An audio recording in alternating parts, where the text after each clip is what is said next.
The holographic display cast blue light across Commander Sarah Chen's weathered face as she stared at the approaching fleet.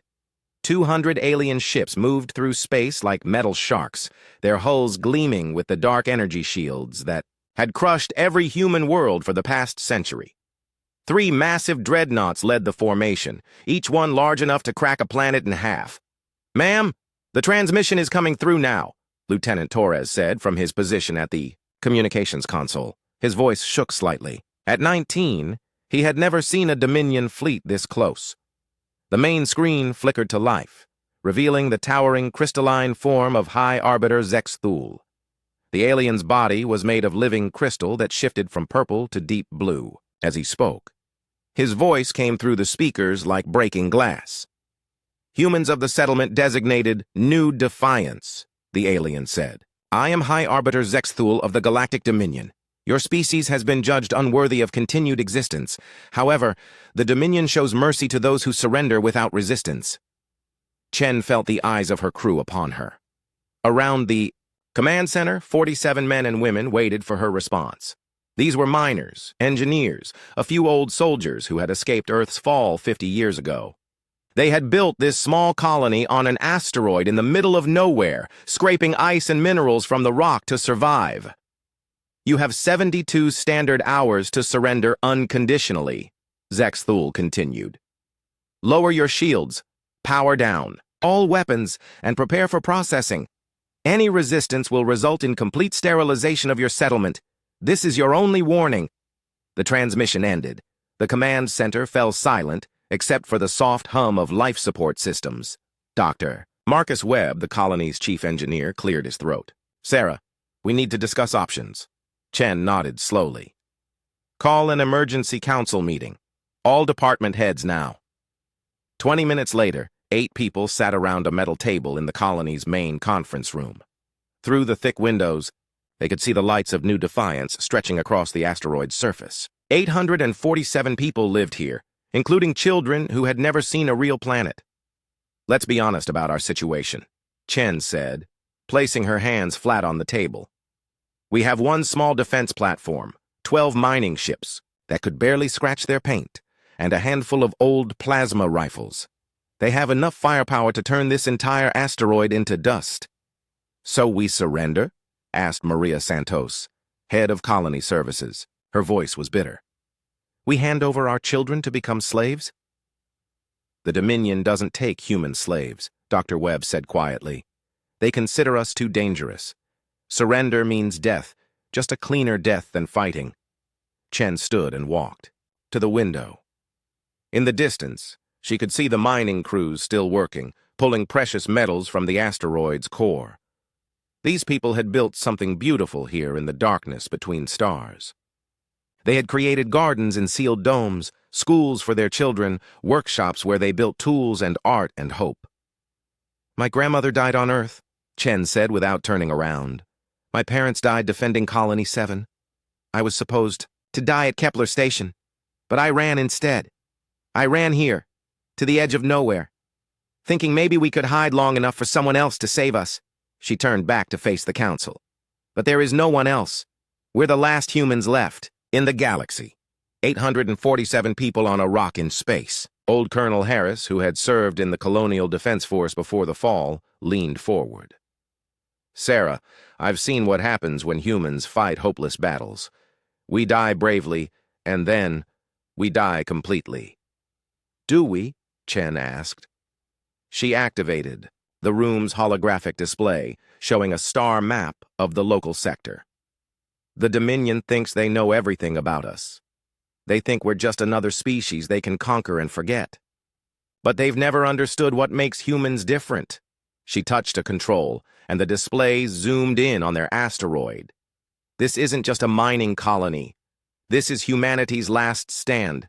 And humans don't surrender their last stand. We turn it into something the enemy will never forget." Dr. Webb studied the display carefully. "Sarah, what aren't you telling us?" Chen smiled for the first time since the transmission arrived. "Marcus, remember when we chose this location? You said it was perfect because of the quantum-entangled crystals in the asteroid's core. We told everyone we needed them for better communications." That wasn't a lie, Webb said slowly, understanding creeping into his voice. No, it wasn't, but it wasn't the whole truth either. Chen activated another control. The display showed a complex network of tunnels and chambers carved deep into the asteroid. For 50 years, we've been preparing for this day. Every human, whoever worked here, knew this moment would come. The council members stared at the display in shock. The asteroid wasn't just hollowed out for mining. It was a fortress with manufacturing centers, weapons storage, and something else that made. Webb gasped. Those aren't just communication relays, he whispered. You built a quantum computer. The largest one ever created, Chen confirmed. And we've been using it to stay in contact with humans across the galaxy, not just refugees and survivors. Sleeper agents, resistance cells, people who have been waiting decades for the signal to act. Colonel Harris stood up slowly. How many? Thousands, Chen said. The Dominion thought they killed us all. But humans are hard to kill completely. We hid in their cities, worked in their factories, served on their ships. We learned their languages, their customs, their weaknesses. And we've been preparing. Maria, Santos shook her head. Even if you have thousands of people, they're scattered across the galaxy. How can they help us here? Chen's smile grew wider. Because this isn't just about new defiance. This is about sending a message to every species in the galaxy. The Dominion wants to make an example of us, show everyone what happens when you resist them. We're going to give them an example, all right. Just not the one they expect. She looked around the table at each face. The vote is simple. We can surrender and die quietly, forgotten by history. Or we can fight and show the galaxy that humanity is not extinct, that we never surrendered, that even at the end, with everything against us, humans chose to stand up and say no. The vote was quick and unanimous. As the council members left to prepare their departments, Dr. Webb remained behind. Sarah, even with everything we've built, even with agents throughout the galaxy, we're still facing impossible odds. Chen nodded. Marcus, my grandfather once told me about a battle on ancient Earth. 300 warriors held a mountain pass against an army of thousands. They knew they were going to die, but they fought anyway. Do you know why? To buy time for others. To prepare? No, Chen said, looking back out at the lights of new defiance. They fought because someone had to. Because giving up without a fight means you were never really alive at all. She activated the colony's general communication system. Across New Defiance, screens flickered to life in homes, workshops, and mining stations. 847. Faces looked back at her, waiting. Citizens of New Defiance, she began. The Galactic Dominion has given us 72 hours to surrender. They expect us to kneel and beg for mercy. They expect us to be afraid. She paused, looking directly into the camera. They don't know humans very well, do they? Across the colony, people began to smile. Then they began to laugh. Then they began to prepare for war. Admiral Korthax studied the readings on his command screen with growing confusion. The hegemony officer's 6 arms moved in complex patterns as he processed the data from his scout ships. His species, the Nethys, were known throughout the galaxy for their analytical minds and perfect memory. Nothing should surprise him. But the humans were laughing. Communications Officer Velnara, he called to his subordinate. Are you certain these transmissions are accurate? The young Veltar turned, her crystalline head toward him. Yes, Admiral. The humans are broadcasting on multiple frequencies. They appear to be sharing what their databases call jokes and memes. Many references are to historical battles where small forces faced overwhelming odds. Korthax's main arm tapped against his command chair. In his 300 years of military service, he had conquered 17 different species. All of them had reacted the same way when faced with Dominion might. Fear, desperation, final pleas for mercy. None had ever responded with humor. Show me the battle preparation data, he ordered. The main display shifted to show thermal scans of the asteroid. Instead of the expected panic and evacuation attempts, the humans appeared to be working with calm efficiency. Mining equipment was being moved. Large objects were shifting in the deep tunnels. Most strangely, energy signatures suggested they were powering up systems that hadn't appeared on any previous scans. High Arbiter Zexthul wishes to speak with you, Admiral, his communications officer announced. The holographic form of the Dominion's military commander materialized beside Korthax's chair. Even in projection, the crystal being's presence dominated. The bridge. Admiral, explain to me why these humans are not cowering in their shelters, Zexthul demanded. I cannot explain it, High Arbiter. Their behavior is unlike any species we have encountered. Our intelligence suggests they should be terrified. Intelligence, Zexthul said with disdain. What intelligence?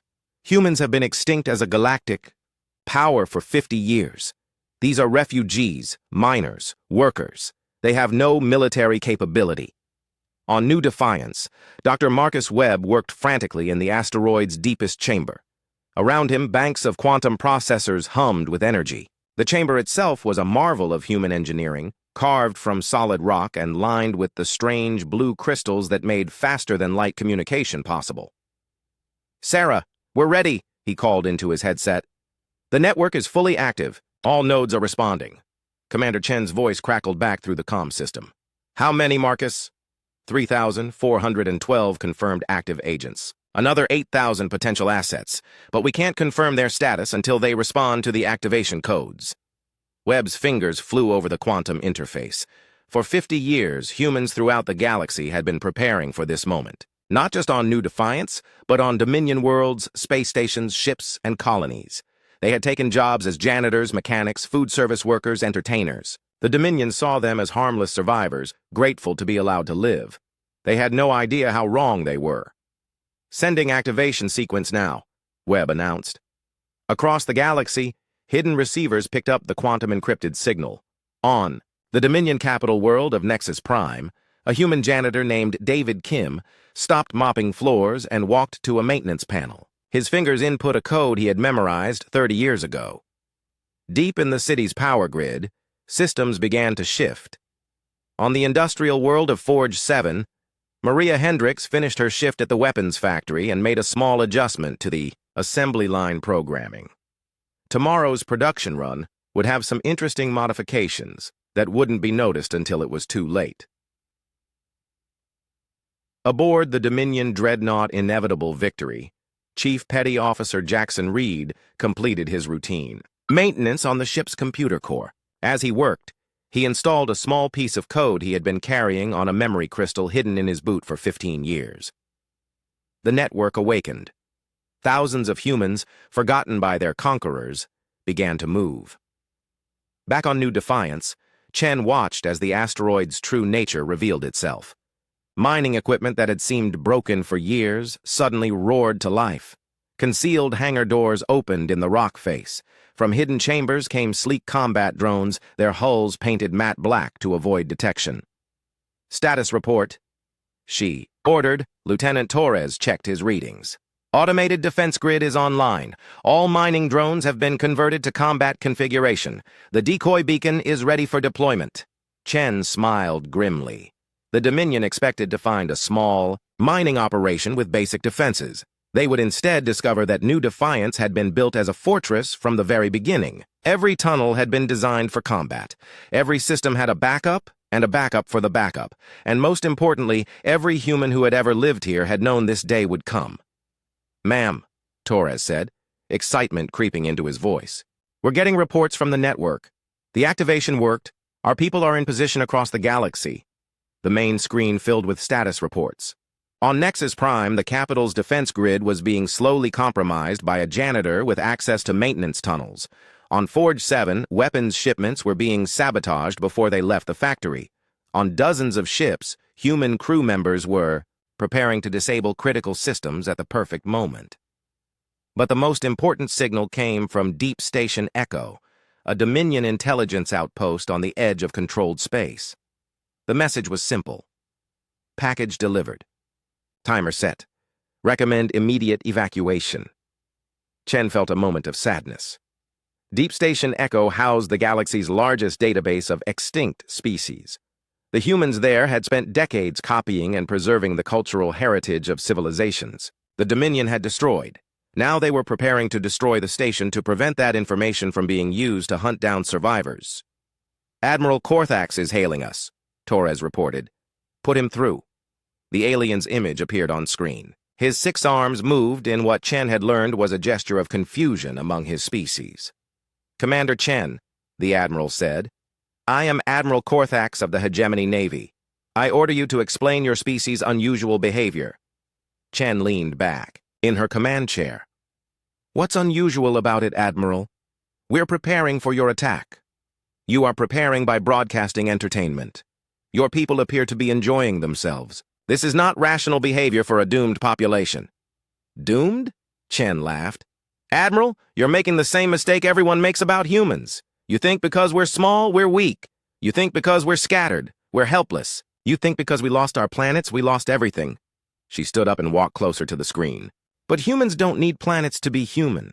We don't need fleets to be dangerous. We just need each other, and something to fight for."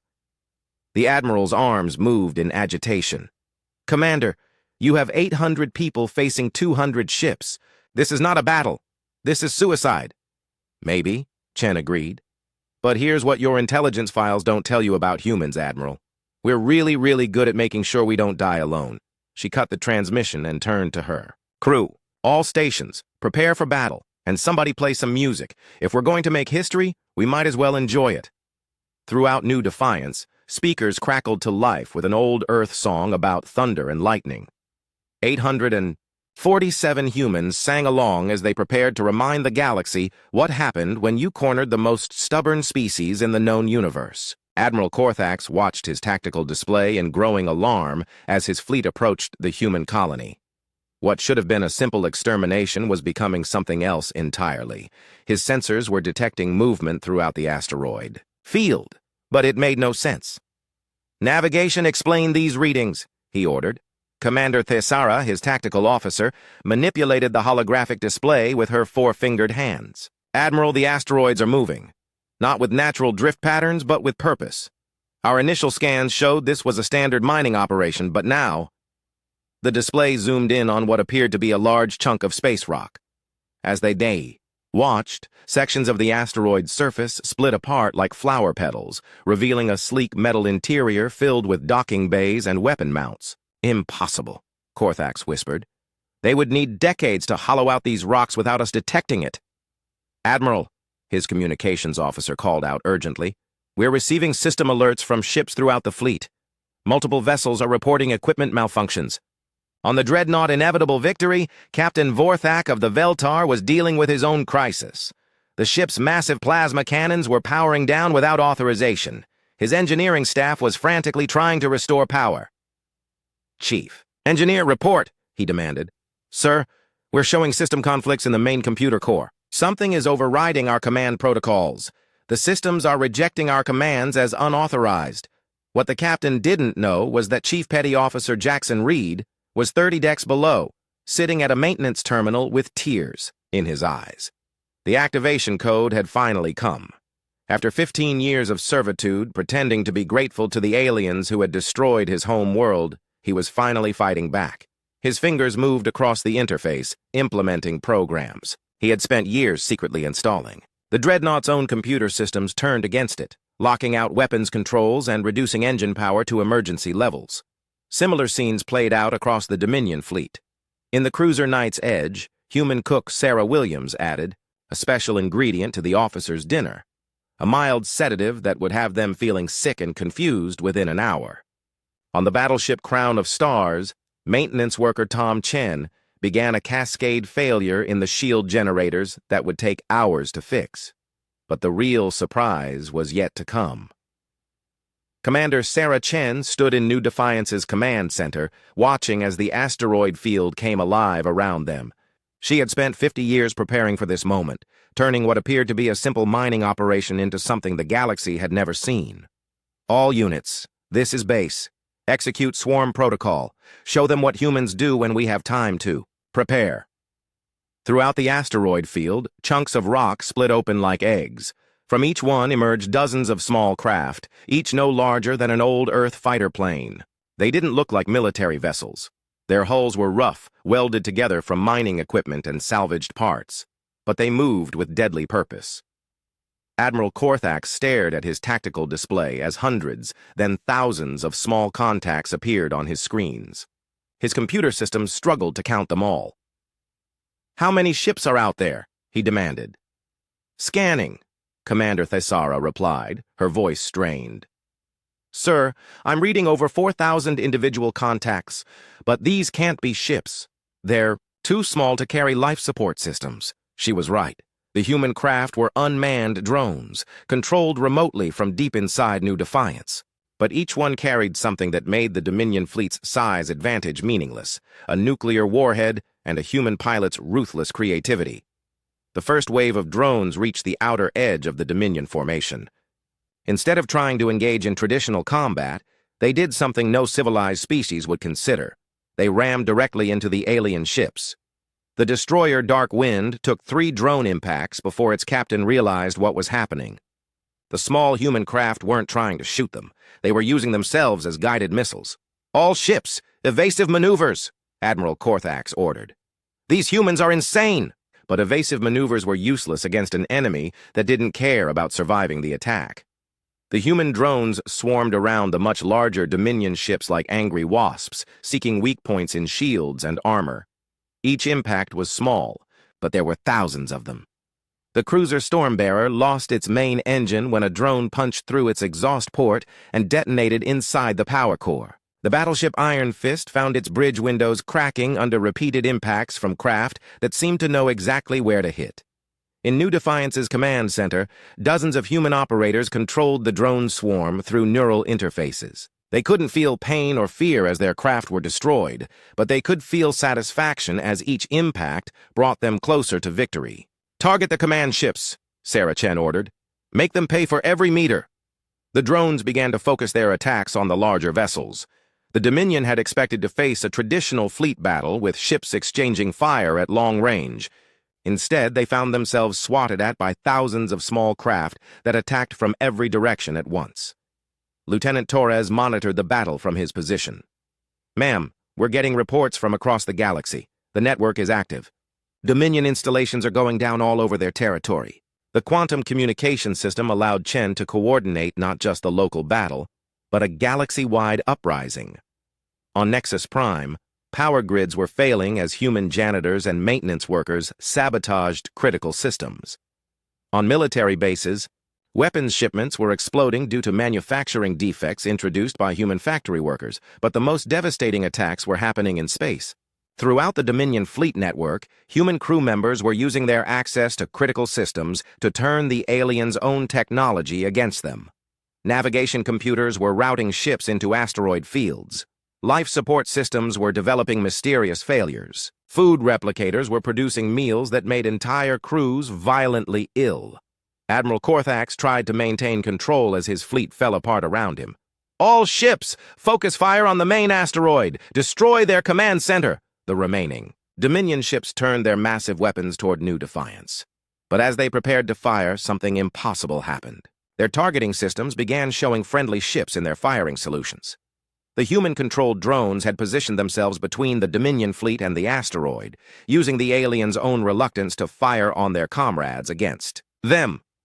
"Sir, we can't get a clear shot," his weapons officer reported. "There are too many small craft in our targeting field." Chen watched as the Dominion formation began to break apart. Ships were trying to avoid ramming attacks while dealing with system failures and crew members who were suddenly unreliable. The perfect military formation was becoming a confused mob.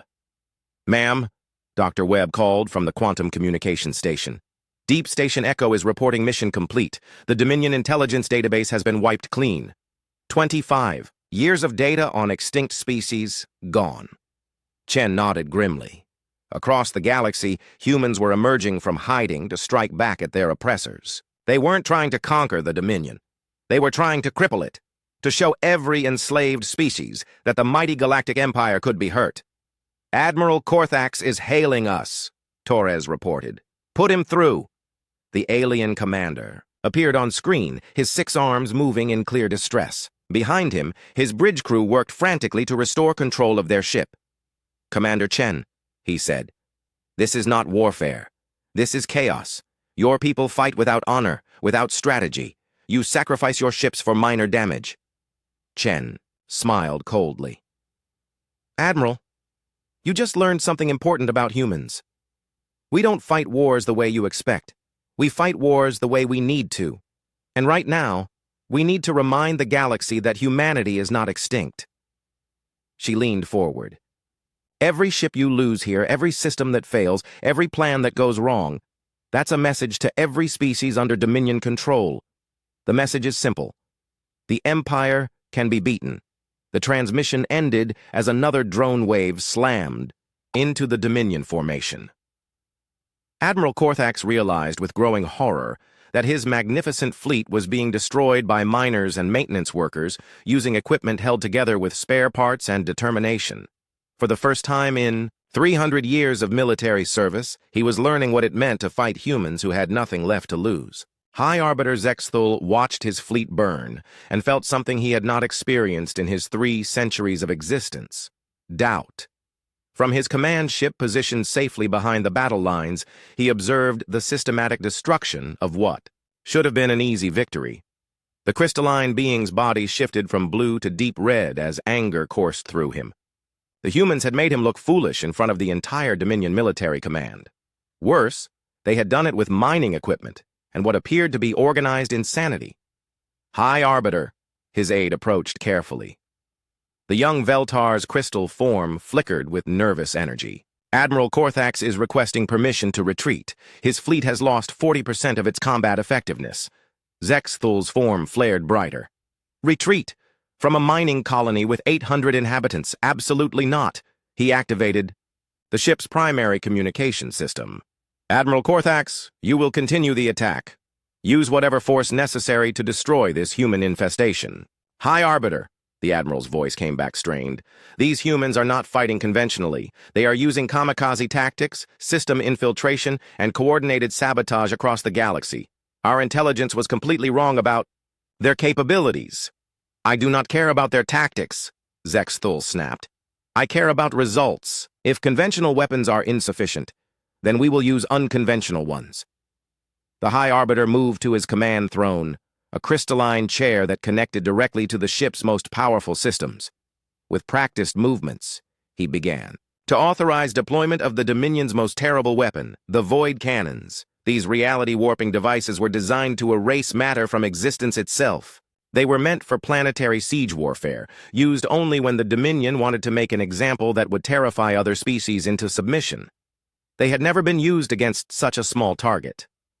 On New Defiance, Dr. Marcus Webb monitored the quantum readings from his deep chamber. The exotic energy signatures he was detecting made his blood run cold. Sarah, he called urgently into his communicator. They're powering up something big. Energy readings are off the charts. This isn't conventional weaponry. Commander Chen received the message as she watched another wave of drones smash into the Dominion fleet. The aliens were learning to adapt to the swarm tactics, but too slowly. Their rigid military doctrine hadn't prepared them for enemies who treated their own ships as ammunition. What kind of weapon? She asked. I've only seen readings like this in theoretical papers. Sarah, I think they're preparing to use void cannons, reality erasure weapons. Chen felt a chill run down her spine. She had heard rumors of such weapons, devices that could delete matter from existence, leaving nothing behind but empty space. If the Dominion was willing to use them against a small colony, they were more desperate than she had hoped. How long do we have? The energy buildup suggests 15 minutes to full charge. Sarah, we need to evacuate. Our shields won't protect us from that kind of weapon. Chen looked around the command center at her people. They had fought brilliantly, beyond anything the Dominion had expected. They had proven that humanity was not extinct, that humans could still bite back when cornered. But they had always known this would likely be their final battle. Marcus, she said quietly, how long have you been working on your backup plan? There was silence on the communication channel for a long moment. How did you know? Because you're human. We always have backup plans. In the deep chamber, Dr. Webb smiled sadly as he activated systems he had hoped never to use.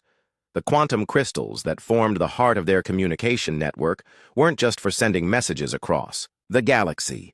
They were also components of the most powerful quantum computer ever built.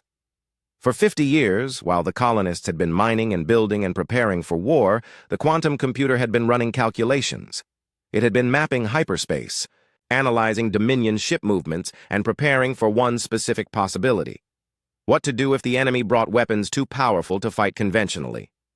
"The calculations are complete," Webb announced. "If they fire a void cannon at us, I can redirect it." Redirect it where? Back at them. High Arbiter Zex Thul stood before the firing controls of his ship's primary void cannon. The weapon was a work of art, a crystalline device that could tear holes in reality itself. Its activation required his personal authorization. Too much power to trust to subordinates. "High Arbiter," Admiral Korth Axe's voice came through the communication system. "Please reconsider. The humans have already been defeated. Their fleet is in ruins. There is no need for such extreme measures." Zex Thul's crystal body pulsed with angry light. "Admiral, you have allowed a primitive species to humiliate the Dominion military. This will not stand. The humans will serve as an example to the entire galaxy of what happens to those who resist us." He placed his crystalline hand on the firing control. "Target the main asteroid! Full power!" The void cannon began to charge. Energy that existed outside normal space-time gathered in the weapon's core. Reality itself began to bend around the device as it prepared to erase New Defiance from existence. On the human colony, every sensor screamed warnings as the exotic energy built up. In the command center, people looked to their commander for orders that might save them. Chen activated the colony-wide communication system. "Citizens of New Defiance, the enemy is about to fire a weapon that can destroy our entire home. We cannot stop it with shields or armor, but we can stop it with something else." She paused, looking at the faces around her. 50 years ago, our ancestors came here not to hide, but to prepare. Every tunnel we carved, every system we built, every calculation we made was for this moment. We are about to show the Dominion something they have never seen before. In the deep chamber, Dr. Webb's hands flew over quantum controls. The massive computer that had been calculating for 50 years was ready. All it needed was a target. "Marcus, are you ready?" Chen asked. "As ready as anyone can be for rewriting the laws of physics," he replied. "Sarah, if this works, we'll have proven something important. If it doesn't work, we'll still have proven something important," Chen finished. "That humans don't surrender, even at the end. The void cannon reached full charge." High Arbiter Zex Thul's crystal form blazed with triumph as he activated the firing sequence. A beam of absolute nothingness lanced out from the Dominion ship toward New Defiance. It wasn't light or energy or matter. It was the absence of everything. A wound in reality itself. But as it traveled through space, something impossible happened. The quantum crystals deep in the asteroid's core created a controlled spatial fold, a twist in space-time itself. The erasure beam, following the laws of physics that governed hyperspace travel, curved in its path. Instead of striking New Defiance, the void cannon's beam curved back on itself, following the quantum pathway created by Dr. Webb's calculations. High Arbiter Zex Thul had just enough time to realize what was happening before his own weapon struck his ship. The dreadnought Eternal Dominion, pride of the Veltar fleet, simply ceased to exist. One moment it was there, a massive crystalline vessel filled with thousands of crew members. The next moment there was empty space where it had been. Two other Dominion ships, caught in the edge of the effect, suffered partial erasure. They became twisted, impossible shapes as parts of their hulls existed while other parts did not. Across the surviving Dominion fleet, alarms shrieked as crews tried to understand what had just happened. Their most powerful weapon had somehow been turned against them by miners armed with salvaged equipment. Admiral Korthax stared at the empty space where his commander's ship had been. In his 300 years of military service, he had never seen anything like it. "Commander Chen," he transmitted to the human colony. "How did you do that?" Sarah Chen appeared on his screen, standing in her battered command center. Behind her, humans worked at consoles cobbled together from mining equipment and spare parts. "Admiral," she said calmly, "you made the same mistake your High Arbiter made. You assumed that because we're small, we're simple. You thought that because we live on a rock in space we must be primitive. She smiled, and the expression was both sad and terrifying. But, Admiral, we've had 50 years to think about this moment. 50 years to prepare. 50 years to figure out how to turn your own strength against you. We didn't just build a colony here, we built a trap. She activated the colony's external cameras, showing the Admiral the asteroid field around them. What had appeared to be natural debris was revealed as an intricate web of hidden installations, quantum relays, and defensive positions. Every human you've ignored for the past 50 years has been preparing for this day, Chen continued. Every maintenance worker who fixed your ships, every janitor who cleaned your stations, every cook who served your meals, they've all been gathering intelligence, placing assets, and waiting for the signal. On ships throughout the surviving Dominion fleet, human crew members revealed themselves. Systems failed, weapons misfired, and communications went down as the galaxy-wide resistance network activated fully. This is what happens, Chen said, when you try to exterminate a species that's really good at holding grudges. 6 months after the Battle of New Defiance, the galaxy was a very different place. Admiral Sarah Chen stood in what had once been the Dominion Council chambers on Nexus Prime, watching as representatives from dozens of species took their seats around a circular table. The crystalline towers of the Veltar still gleamed outside the windows, but they no longer cast shadows of oppression across the planet. The Galactic Dominion was collapsing, not from external invasion, but from internal revolution. The quantum network that humans had spent 50 years building had done more than coordinate military strikes. It had connected every oppressed species, every resistance cell, every individual who dreamed of freedom. Admiral Chen, called Ambassador This Ara, the former Dominion tactical officer, who now represented her species in the provisional government. The hegemony delegation has arrived. They wish to discuss terms. Chen nodded, adjusting the simple, blue uniform that had replaced her mining colony work clothes. She still found it strange to be called Admiral, stranger still to be treated as a liberator rather than a terrorist. But the humans hadn't fought the Battle of New Defiance to become conquerors. They had fought it to prove a point. The point was simple. No species was extinct until the last member stopped fighting. Send them in, Chen said. But remember the conditions. No weapons, no honor guards, no ceremonial displays of power. Everyone sits at the same table. The hegemony delegation entered the chamber, their 6 armed forms moving with the careful dignity of a species learning to negotiate rather than command. At their head walked Admiral Korthax, the same officer who had led the attack on New Defiance. His face bore the scars of that battle, both physical and emotional. Admiral Chen, he said, performing the complex arm gesture that served as a bow among his people. I come to speak for the hegemony worlds. Admiral Korthax, Chen replied with a slight nod. Please, take a seat. Everyone is equal here. As the various delegations settled around the table, Chen reflected on how much had changed. The quantum network had revealed that the Dominion's control was far more fragile than anyone had realized. When humans began their coordinated uprising, it had triggered rebellions among dozens of other species. The proud Zephyrians, whose crystal cities had been strip-mined for raw materials, suddenly found their hidden manufacturing centers producing weapons instead of luxury goods. The aquatic depths dwellers, forced to work in underwater mining operations, had sabotaged every major oceanic facility in Dominion space. Even the peaceful grass folk had shown that their agricultural worlds could become weapons when food shipments to Dominion military bases began causing mysterious illnesses. Before we begin, Chen announced to the assembled delegates, I want to make something clear. Humanity is not here to replace the Dominion. We're not here to rule anyone or demand tribute. We're here because we believe in something the Dominion never understood. She gestured to the mixed group around the table. We believe that different species are stronger together than any one species is alone.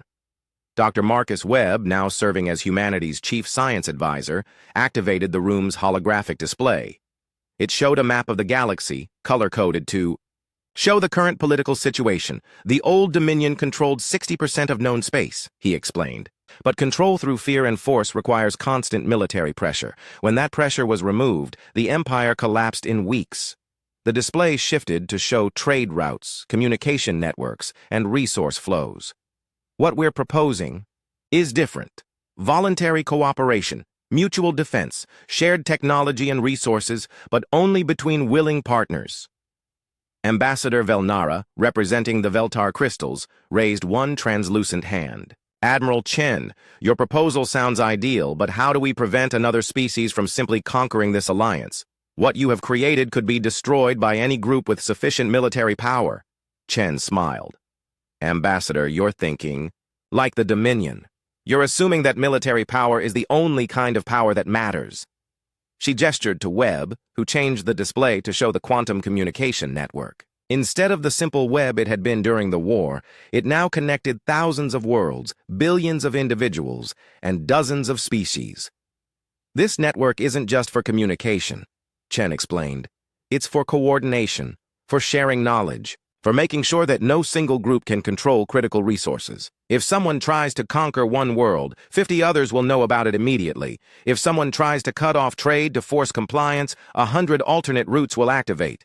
Admiral Korthax leaned forward. Admiral Chen, what you're describing is unprecedented. No galactic government has ever operated on the basis of voluntary participation. Because no galactic government has ever been built by refugees, Chen replied.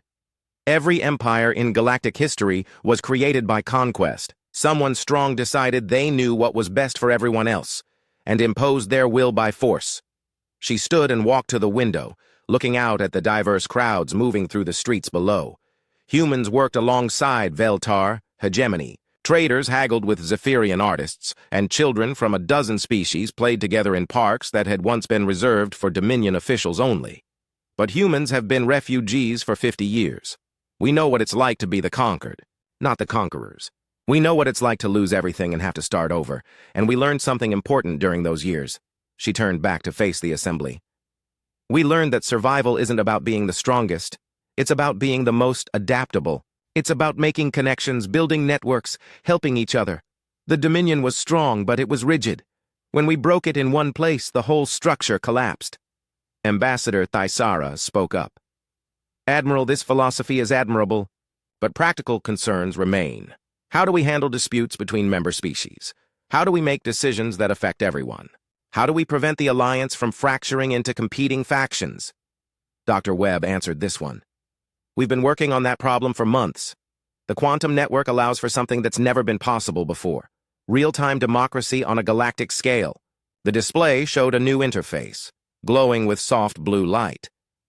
Every sentient being in the Alliance has access to the network. When decisions need to be made, everyone can participate. Not just governments or leaders, but individuals. The people who will be affected by the decisions get to help make them.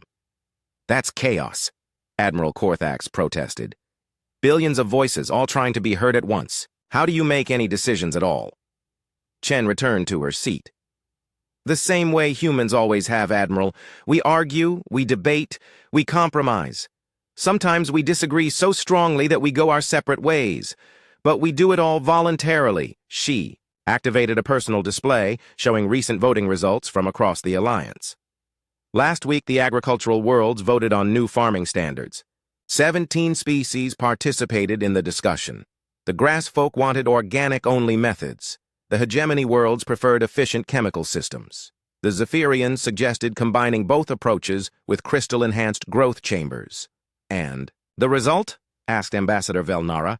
Each world gets to choose which method works best for their conditions, but they share the research and results with everyone else.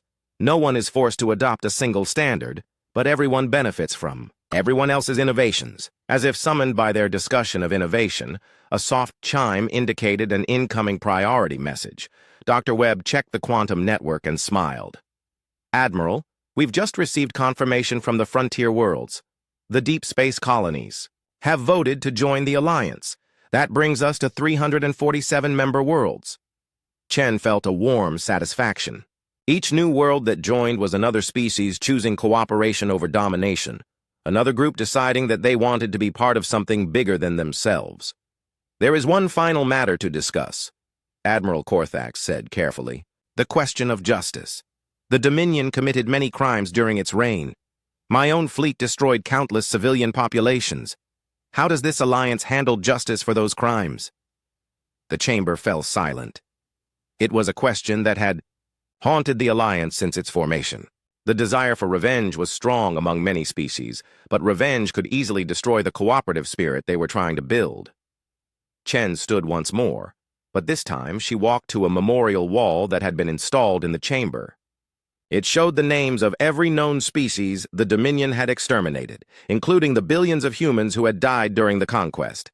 "Admiral," she said without turning around, "I lost my entire family to Dominion forces. My parents, my siblings, my friends. I spent 50 years preparing for revenge against the species that killed them." She traced one finger along the memorial wall, finding the names of her home world's population. But when the moment came, when we had won, and could have done anything we wanted to our former oppressors, we discovered something interesting. Chen turned back to face the assembly. Revenge felt empty. Destroying the people who hurt us wouldn't bring back the people we loved. It wouldn't undo the damage. It would just create more orphans, more refugees, more people with reason to hate. She returned to her seat.